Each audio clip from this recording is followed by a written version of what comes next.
Hello friends, welcome back to Ridhi kitchen. আজকে আমরা বানাচ্ছি ফুলকপির পরোটা। তো চলুন ঝটপট করে দেখে নিই আমরা ফুলকপির পরোটা কেমন করে বানাচ্ছি। এখানে আমি একদম ছোট সাইজের একটা ফুলকপি নিয়েছি। ফুলকপিগুলোকে আমি এভাবে করে কেটে ছাড়িয়ে পরিষ্কার করে ধুয়ে নিচ্ছি। যারা যারা আমার চ্যানেলকে এখনও সাবস্ক্রাইব করেননি, প্লিজ একটু সাবস্ক্রাইব করে আমার সঙ্গে থাকুন। আর যারা সাবস্ক্রাইব করেছেন তাদেরকে কিন্তু আমার অসংখ্য ধন্যবাদ। তো চলুন এবার ফুলকপিটাকে আমি প্রথমে এরকম টুকরো করে কেটে নিচ্ছি। এতে করে ভেতরে যদি কোনো পোকা বা কোনো পোকামাকড় থাকে তাহলে কিন্তু আমাদের এখানে আমরা দেখতে পাবো। আর পরিষ্কার করে অবশ্যই এখানে ধুয়ে নিতে হবে, কারণ ফুলকপির মধ্যে অনেক সময় খুব পোকামাকড় থাকে। তো চলুন এবার খুব ভালো করে আমরা এগুলোকে পরিষ্কার করে নিই।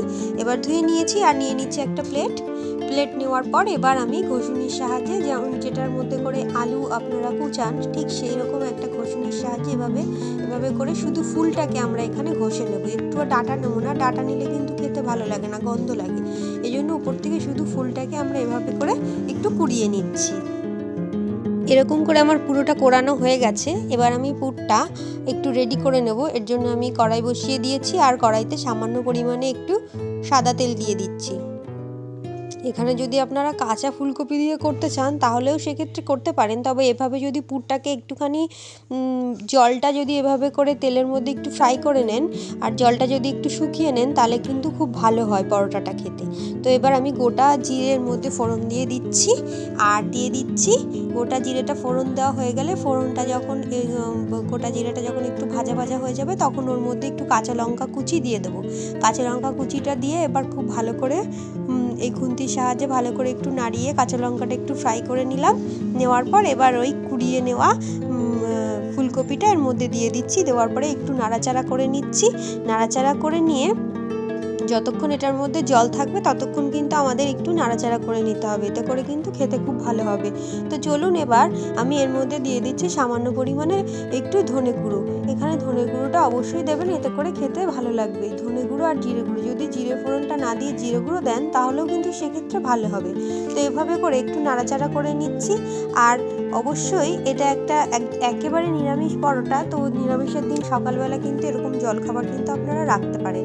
তো এবার নাড়িয়ে চাড়িয়ে নিচ্ছি। নেওয়ার পর এর মধ্যে আমি দিয়ে দেবো সামান্য পরিমাণে লবণ। আমি এখানে হলুদটা ব্যবহার করছি না, আপনারা যদি চান হলুদটাও দিতে পারেন। তো এভাবে করে নাড়িয়ে চাড়িয়ে নিচ্ছি আর এর মধ্যে দিয়ে দেবো কিছুটা কুচানো ধনেপাতা দিয়ে খুব ভালো করে আবারও একটু নাড়িয়ে চাড়িয়ে নিয়ে পুরটাকে আমরা একদম ভাজা ভাজা করে রেডি করে নেব। নেওয়ার পর যখন আমাদের পুরোপুরি পুরটা রেডি হয়ে যাবে তখন আমরা এবার পুরটাকে একটা প্লেটের মধ্যে করে নামিয়ে নিচ্ছি। আমার এই চ্যানেলে অলরেডি অনেক ভিডিও দেওয়া আছে। যারা যারা এখনও পিঠের রেসিপি ও নানা রকম রান্নার রেসিপি এখনও দেখেননি তাদেরকে কিন্তু একটু দেখবার জন্য অনুরোধ করলাম। এবার আমি পুরটাকে এখানে নামিয়ে নেব। পুরটা আমার একেবারে রেডি হয়ে গেছে।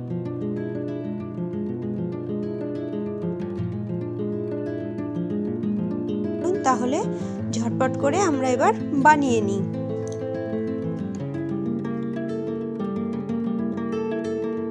বন্ধুরা, এখানে আমি অর্ধেক পরিমাণ আটা মানে গমের আটা আর একটুখানি ময়দা দিয়ে, এখানে কিন্তু যেমন করে আমরা রুটি বা পরোটার জন্য যেমন করে আমরা ময়দা বা আটা মাখি সেরকম করে আমরা একটা ডো এখানে মেখে নিয়েছি। আর অল্প অল্প করে লেচি করে আমরা এবার এরকম গোল একটা বাটির শেপ করে নিচ্ছি। নেওয়ার পর ওর মধ্যে পুর দিচ্ছি। দেখুন এখানে আমি পুরটা একটু বেশি পরিমাণে দিয়ে আপনাদের দেখাচ্ছি। এরকম যদি পুরটা এরকম বেশি পরিমাণে আমরা দিই আর এরকম করে মুখটা যদি আমরা আটকাই তাহলে কিন্তু বেলার সময় পুর বেরিয়ে যায়। দেখুন আমি এখানে এটা বেলছি, পুরটা কিন্তু আমার বেরিয়ে যাবে, কেন কি আমি এর মধ্যে অনেকটা বেশি পরিমাণে পুর দিয়েছি। তার জন্য আপনারা সবসময় চেষ্টা করবেন এখানে লেচিটা বেশি করে কাটবেন আর পুর দেবেন কম, এতে করে কিন্তু আপনার এইরকমভাবে কিন্তু একটু বেরিয়ে যাবে না পুরটা। এবার আমি আরেকটা লেচি আপনাদের কেটে দেখাচ্ছি। দেখুন এখানে আমি কম পরিমাণে পুরটা দিচ্ছি আর খুব ভালো করে এই মুখটাকে খুব বেশি করে এভাবে আটকে তারপরে আমি গুঁড়ো দিয়ে বেলে নিচ্ছি। এখানে আমি গুঁড়ো দিয়ে বেলছি, এতে করে বেলাটা কিন্তু খুব ভালো হবে আর সুবিধাও হবে। তো চলুন এবার আমি বেলে নিচ্ছি। দেখুন কত সুন্দর বেলা হবে, একটুও পুরো বেরিয়ে যাবে না বা একটু কিন্তু পরোটাটা আমার ছিঁড়ে যাবে না। দেখুন কত সুন্দর হচ্ছে। এর জন্য সবসময় চেষ্টা করবেন পুরটাকে কম দেওয়ার, আর লেচিটা সবসময় একটু বেশি করে কাটবেন। এতে করে কি হবে, আপনাদের পুরটা একটুও বেরিয়ে যাবে না আর পরোটাটা পুরোপুরি সুন্দরভাবে বেলতে পারবেন। আর অবশ্যই এইটা বলে রাখি যে আমি কিন্তু এখানে কোনো রকম ময়ান দিইনি, শুধুমাত্র লবণ দিয়েই কিন্তু এই ডোটাকে মেখে নিয়েছিলাম।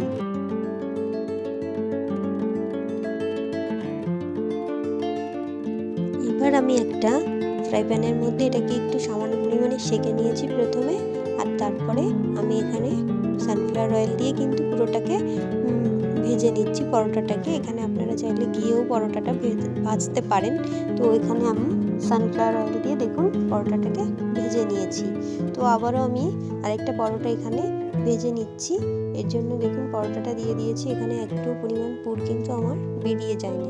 তাই অবশ্যই লেচিটা একটু বেশি করে কাটবেন আর পুরটা একটু কম দেবেন, এতে করে বেলতেও সুবিধা হবে আর ভাজার সময়ও খুব সুবিধা হবে ভাজতে।